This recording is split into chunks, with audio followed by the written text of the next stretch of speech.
Hello. അപ്പം ഞാനെന്നെ വീട് കാണിച്ചു തരാമെന്ന് വിചാരിച്ചു. എനിക്ക് പണ്ട് ഭയങ്കര ഇൻസെക്യൂറായിട്ട് തോന്നിയ ഒരു കാര്യമാണ് എൻ്റെ വീട്. എൻ്റെ വീട്ടിലേക്ക് ആരെയും ഞാൻ വിളിക്കില്ല, എൻ്റെ ഫ്രണ്ട്സിനാണെങ്കിൽ ആരെയും വിളിക്കില്ല. ഈ വീട് പണി ഞാൻ 3-ാം ക്ലാസ് പഠിക്കുമ്പോൾ തുടങ്ങിയതാണ്. അപ്പം എൻ്റെ ഫ്രണ്ട്സിനോടൊക്കെ ഞാൻ പറയാം, എൻ്റെ പുരയിൽ കൂടെ ഞാൻ വിളിക്കുക. പക്ഷേ ഇതുവരെയായിട്ടും അങ്ങനെ ഒരു സാധനം നടന്നിട്ടില്ല. അപ്പോൾ ഞാൻ എൻ്റെ ഫ്രണ്ട്സിനൊന്നും ഞാൻ വിളിക്കില്ലായിരുന്നു. ഞാൻ കോട്ടയത്ത് പഠിച്ചുകൊണ്ടിരിക്കുന്ന സമയത്താണെങ്കിലും ഇങ്ങനെ ഫ്രണ്ട്സൊക്കെ അവരുടെ വീട്ടിലേക്ക് പോവുക അങ്ങനെയൊക്കെ ഉണ്ടായിരുന്നു. അപ്പോൾ അവർ പറയും, നമുക്ക് വയനാട്ടിൽ വരാം, വയനാട്ടിൽ വന്നാലിങ്ങനെ നമുക്ക് നിൽക്കാൻ വീടുകളില്ലേ എന്നൊക്കെ. അപ്പോഴൊക്കെ ഈശ്വര അവനെങ്ങാനും എൻ്റെ വീട്ടിലേക്ക് വരുമോ അങ്ങനെയൊക്കെ ടെൻഷൻ ഉണ്ടായിരുന്നു. അപ്പം ഇപ്പോഴാണ് എനിക്കതൊക്കെ അങ്ങ് മാറിയത്. എനിക്കുണ്ട് വീട്, ഇതുപോലും ഇല്ലാത്ത ആൾക്കാരുണ്ട്, എനിക്ക് കയറി കിടക്കാനെങ്കിലും പറ്റുന്ന സ്ഥലമുണ്ടല്ലോ. പക്ഷേങ്കിൽ എനിക്കും ആഗ്രഹമുണ്ട് നല്ലൊരു വീട്ടിൽ കിടക്കണമെന്നും അങ്ങനെ എന്താ പറയുക, അങ്ങനത്തെ ആഗ്രഹങ്ങളൊക്കെ എനിക്കും ഉണ്ട്. അത്യാഗ്രഹമായിരിക്കില്ല, എല്ലാ മനുഷ്യന്മാരുടെയും ആഗ്രഹമായിരിക്കും നല്ലൊരു വീട്ടിൽ കിടന്നുറങ്ങാൻ. അപ്പം എനിക്കും അതുപോലത്തെ ഒരു ആഗ്രഹമുണ്ട്. അപ്പോൾ ഞാൻ എൻ്റെ വീട് കാണിച്ചു തരാം. അപ്പോൾ ഇതാണ് എൻ്റെ വീട്. ഓക്കെ, ഈ വീടിൻ്റെ മുകളിൽ ഷീറ്റ് ഇട്ടേക്ക്. എന്തിനാണെന്ന് വെച്ചാൽ മഴയത്ത് നല്ല ചോർച്ചയാണ്, അപ്പോൾ ഷീറ്റ് ഇട്ടേക്കാട്ടോ. പിന്നെ ഇവിടെ ഷീറ്റ് കെട്ടി എന്താണെന്ന് വെച്ചാൽ മഴയത്ത് അവിടെ നനയാണ്ടിരിക്കാൻ. ഈ ചെറിയ കുഞ്ഞാവയ്ക്ക് നടക്കാൻ വേണ്ടിയിട്ടാണ്.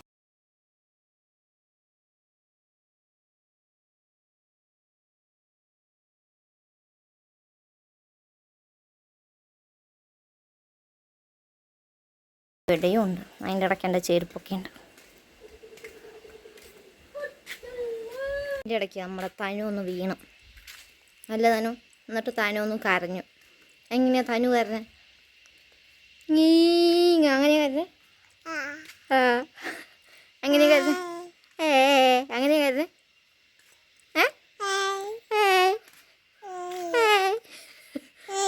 ഏയ് ഏയ്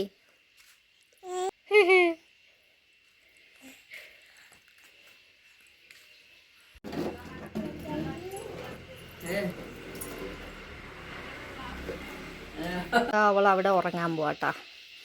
അവളവിടെ കിടന്ന് ഉറങ്ങി.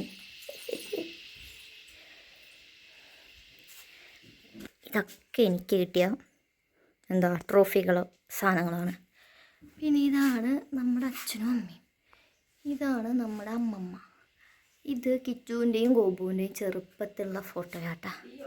ഇവിടെ ഇത്രയേ ഉള്ളൂ, പിന്നെ വേറെ റൂമൊന്നും കാണിക്കാൻ പറ്റില്ല. പിന്നെ ഒരു ടി വി ഉണ്ട്, ഈ ടി വിയുടെ സെറ്റ് ബോക്സ് നശിച്ചു പോയി, അതുകൊണ്ട് ഇപ്പോൾ കാണില്ല.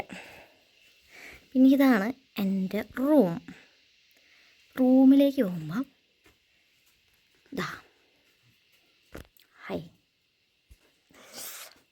ഇത് എനിക്ക് വേണ്ടപ്പെട്ട ഒരാളെ ഗിഫ്റ്റ് ആണ്.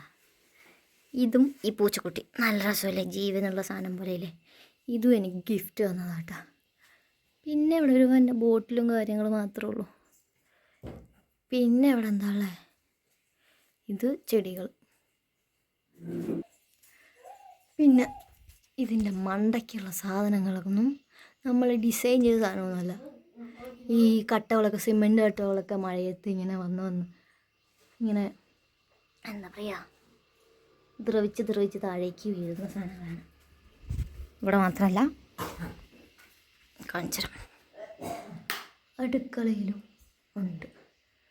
അപ്പോൾ ഞാനീ ഉറങ്ങുന്ന സമയത്തൊക്കെ വിചാരിക്കുമായിരുന്നു, ഈ സാധനം എങ്ങാനും നമ്മുടെ തലയിലാണ് കാലിലെങ്ങാനും വീണാൽ തീർന്ന്, പിറ്റേ ദിവസം എണീക്കാൻ നമ്മളുണ്ടാവില്ല. അതുപോലെയാണ്. പിന്നെ അതിൻ്റെ മുകളിൽ ഷീറ്റിട്ടുകൊണ്ട് ഇപ്പോൾ കുഴപ്പമില്ല, ചോർന്ന് ഒലിക്കുന്നില്ല. അല്ലെങ്കിൽ ഞാൻ ഈ ഒരു സൈഡിലായിരുന്നു ആദ്യം കട്ടിലിട്ടുകൊണ്ട്, പിന്നെ ആ മൂലയ്ക്ക് പോയിട്ട് കിടക്കും. അപ്പോഴാണ് ഇത് പെയ്യാണ്ടിരിക്കുന്നത്, ചോരാണ്ടിരിക്കുന്നത്. ആ സൈഡിൽ ചോരില്ല, ബാക്കി ഫുള്ളും ഇങ്ങനെ ചോർന്ന് ഒലിച്ചുകൊണ്ടിരിക്കും. അങ്ങനെയാണ് അവസ്ഥ. ഈ ഒരു സാധനം ശരിക്കും ഒരു ടേബിളായിരുന്നു. ഞാനത് വെച്ചപ്പോഴത്തേക്ക് ഇതിൻ്റെ ഉള്ളിൽ ഫുള്ള് എലികൾ കണ്ട. ഇത് ടേബിളിൻ്റെ ഇതാണ്. അപ്പോൾ എലിയൊക്കെ പ്രസവിച്ച് കൂട്ടിയിട്ടേക്കായിരുന്നു. അപ്പോഴത്തേക്ക് പിന്നെ ഞാനത് തിരിച്ചിട്ട് ഡ്രസ്സുകളും ബുക്കുകളൊക്കെ വെക്കാൻ വേണ്ടിയിട്ട്. പിന്നെ ഈ ബുക്ക് ഒഴികെ ബാക്കിയൊക്കെ എൻ്റെ ബുക്കുകളാട്ടാ. ഇപ്പോൾ എനിക്ക് പക്ഷേ വായിക്കാൻ കുറച്ച് മടിയുണ്ട്. ഈ ഒരു ബുക്ക് വായിക്കാൻ എടുത്തിട്ട് കുറേ നാളായി, കുറച്ചുകൂടെ വായിക്കാണ്. പക്ഷേ ഭയങ്കര എന്താ പറയുക, വായിക്കാൻ തോന്നുന്നില്ല. ഇനി അതെൻ്റെ കമ്മലുകൾ, ഒരു കമ്മൽ ഏട്ടത്തി എടുത്തുകൊണ്ട് പോയി. പിന്നെ ഇവിടെ എൻ്റെ കുറച്ച് സാധനങ്ങൾ, ഇതാണ് എൻ്റെ വീടും എൻ്റെ റൂമും. ഫുള്ള് റൂം കാണിച്ചു തന്നിട്ടില്ല, കാണിച്ചു തരാൻ പറ്റാത്തൊരു സാഹചര്യം ആയതുകൊണ്ടായിരിക്കും കാണിച്ചു തരാത്തത്. അപ്പോൾ വീടൊക്കെ വൃത്തിയാക്കിയിട്ട് നല്ല വീട് കിട്ടുമ്പോൾ നമ്മൾ എടുക്കുന്നതായിരിക്കും. അപ്പോൾ ഞാനിപ്പോൾ കാണിച്ചു തന്നതാണ് എൻ്റെ വീട്. കുറച്ച് റൂമുണ്ട്, പക്ഷെ അത് ഫുള്ളായിട്ട് ഞാൻ കാണിച്ചു തന്നില്ല. എൻ്റെ റൂം മാത്രമേ കാണിച്ചു തന്നിട്ടുള്ളൂ. എന്താണെന്ന് വെച്ചാൽ ഇങ്ങനെ വലിയ ഇതൊന്നുമില്ല, അതുകൊണ്ടാണ് കാണിച്ചു തരാത്തത്. അപ്പോൾ എനിക്കും ഒരാഗ്രഹമുണ്ട് ഈ നല്ല വീടൊക്കെ പണിത് നല്ല പെയിൻ്റൊക്കെ അടിച്ച് അങ്ങനെ താമസിക്കണമെന്ന്. എൻ്റെ ഈ വീടിൻ്റെ ഫ്രണ്ടിലും പിന്നെ അടുക്കളയിൽ മാത്രമേ ഈ തേച്ചിട്ടുള്ളൂ. എൻ്റെ റൂമൊക്കെ ഒന്നും തേച്ചിട്ടൊന്നുമില്ല. അവിടെയൊക്കെ കട്ട പൊളിഞ്ഞ് വീഴുക അങ്ങനെയൊക്കെയാണ്. അപ്പോൾ എനിക്കൊരു ഭാഗ്യം ഉണ്ടാവും എന്താ വെച്ചാൽ നല്ലൊരു വീട്ടിൽ കിടന്നുറങ്ങാനും. അപ്പോൾ എനിക്കത് പറ്റട്ടെ, ഇത് ഞാൻ ശ്രമിക്കാം. അപ്പോൾ ഓക്കെ, ബൈ.